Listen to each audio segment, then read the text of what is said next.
നമ്മൾ മൂവീസിലൊക്കെ കാണുന്ന സമയത്ത് നമ്മൾ തന്നെ ചിന്തിക്കും എന്ത് അടിപൊളിയാണ് ഈ കോഴ്സുകൾ, അല്ലെങ്കിൽ ഈ ജോബൊക്കെ എന്ത് അടിപൊളിയാണ്, നമുക്കും ഇതുപോലെ ചെയ്യാൻ പറ്റിയിരുന്നെങ്കിൽ നമ്മൾ ചിന്തിക്കും. ടെമ്പററി പാഷനാണ്, ഇൻഫാക്ച്വേഷൻ. നമ്മള് ഒരു പോലീസുകാരനെ കണ്ട് ആ ഒരു പോലീസുകാരനോട് കൂടുതൽ മൂവിയിൽ ഇൻഫ്ലുവൻസ് ചെയ്യുന്നുണ്ടെങ്കിൽ നമ്മള് ഇന്നൊരു പോലീസാവാറ്, നാളെ ഒരു ഡോണിന്റെ പോയി ഓക്കെ നാളെ ഡോൺ ആവും.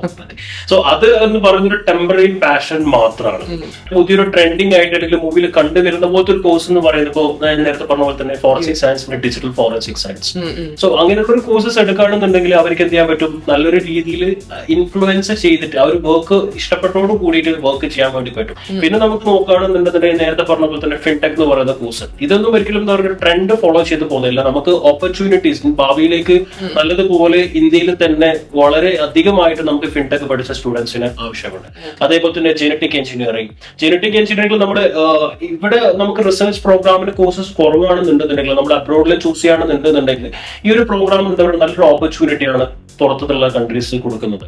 റിസർച്ച് പ്രോഗ്രാമിന് നമുക്ക് ഇവിടുന്ന് പോകുന്ന സ്റ്റുഡൻസ് വളരെ കുറവാണ്.